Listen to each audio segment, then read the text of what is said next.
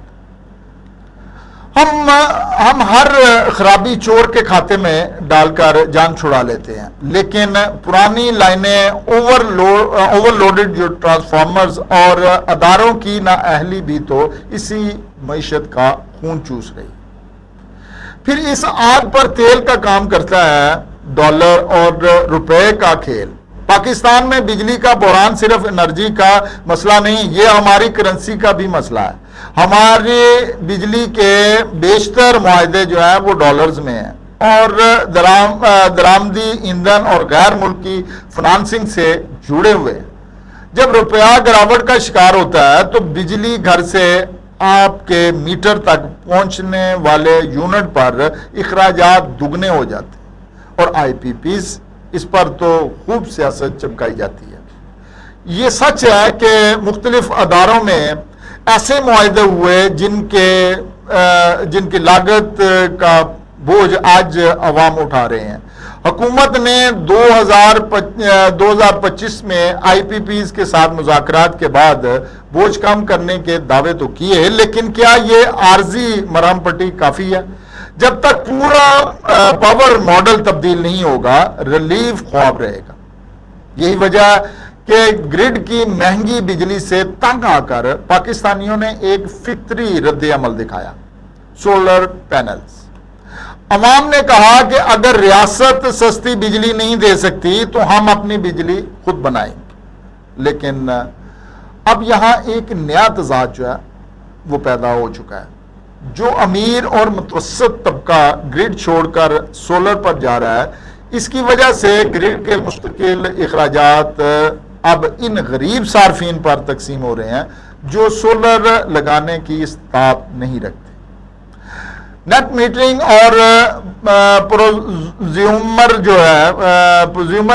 Policy پر بحث تو ہو رہی ہے، لیکن حل ایسا ہونا چاہیے کہ سولر بھی بڑے اور غریب پر بوجھ بھی نہ پائے۔ خواتین و حضرات، ماتم بہت ہو چکا، اب بات کرتے ہیں حل کی۔ اگر اس دلدل سے نکلنا ہے تو حکومت کو ان 8 اقدامات پر ہنگامی بنیادوں پر عمل کرنا ہوگا۔ ڈسکوز کی کڑی مانیٹرنگ کرنی ہوگی۔ ہر ڈسٹریبیوشن کمپنی کے لیے لائن لاسز اور ریکوری کے سخت اہداف مقرر کیے جائے اور کارکردگی نہ دکھانے والے افسران کو معطل کیا جائے۔ سمارٹ میٹرنگ کا نفاذ، انسانی مداخلت اور ریڈنگ کی غلطیوں کو ختم کرنے کے لیے پورے ملک میں سمارٹ میٹر تیزی سے لگانے چاہیے۔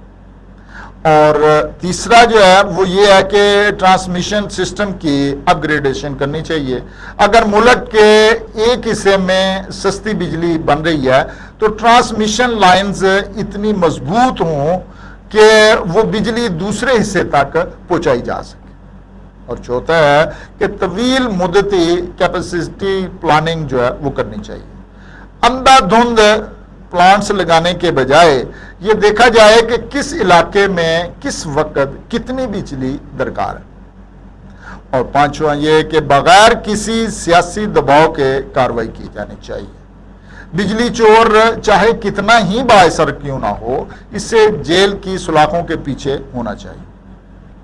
اور چھٹا یہ کہ ٹارگٹ سبسڈی کا ماڈل جو ہے وہ اس کو انکم سپورٹس جو ہے یا احساس پروگرام کے ذریعے صرف مستحق گھرانوں کو براہ راست کیش ریلیف دیا جائے، سب کے لیے ریٹس یکساں نہ ہوں۔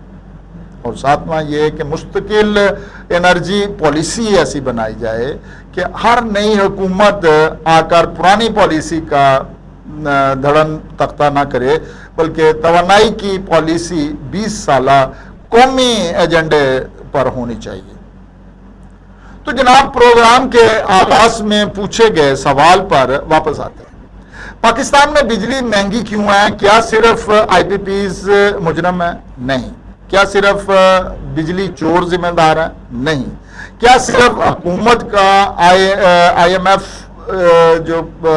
ایف جو ہے وہ قصوروار ہے؟ بالکل نہیں۔ اصل مجرم وہ توازن ہے جو ہم نے اس پورے سسٹم میں توڑ دیا۔ ہم ایک ایسے چکر میں پھنس چکے ہیں جہاں بجلی مہنگی ہوتی ہے اور عوام جو ہے وہ بل دینا کم کرتی ہے، صنعت بند ہوتی ہے، ڈیمانڈ جو ہے وہ گرتی ہے اور فکسڈ اخراجات جو ہے وہ مزید کم یونٹس پر تقسیم ہو کر بجلی کو اور مہنگا کر دیتے ہیں۔ یاد رکھیے، مہنگی بجلی صرف ایک معاشی ہنسا نہیں ہے، یہ بجلی کا بل طے کرتا ہے کہ پاکستان میں فیکٹری چلے گی یا اس پر تالا لگے گا، ہمارے نوجوانوں کو روزگار ملے گا یا وہ بے روزگاری کی دلدل میں دھنستے جائیں گے، پاکستان کی برآمدات بڑھیں گی یا ہم قرضوں کے بوجھ تلے مر جائیں گے۔ سولر موجود ہے، ہوا موجود ہے، دریا بہ رہے ہیں اور کروڑوں صارفین تپتی دھوپ میں بل ہاتھ میں لیے کھڑے ہیں۔ اب فیصلہ مسلط پسندوں نے کرنا ہے کہ انہوں نے نظام کا علاج کرنا ہے یا صرف بل بڑھا کر عارضی جو ہے وہ وقت گزارنا ہے۔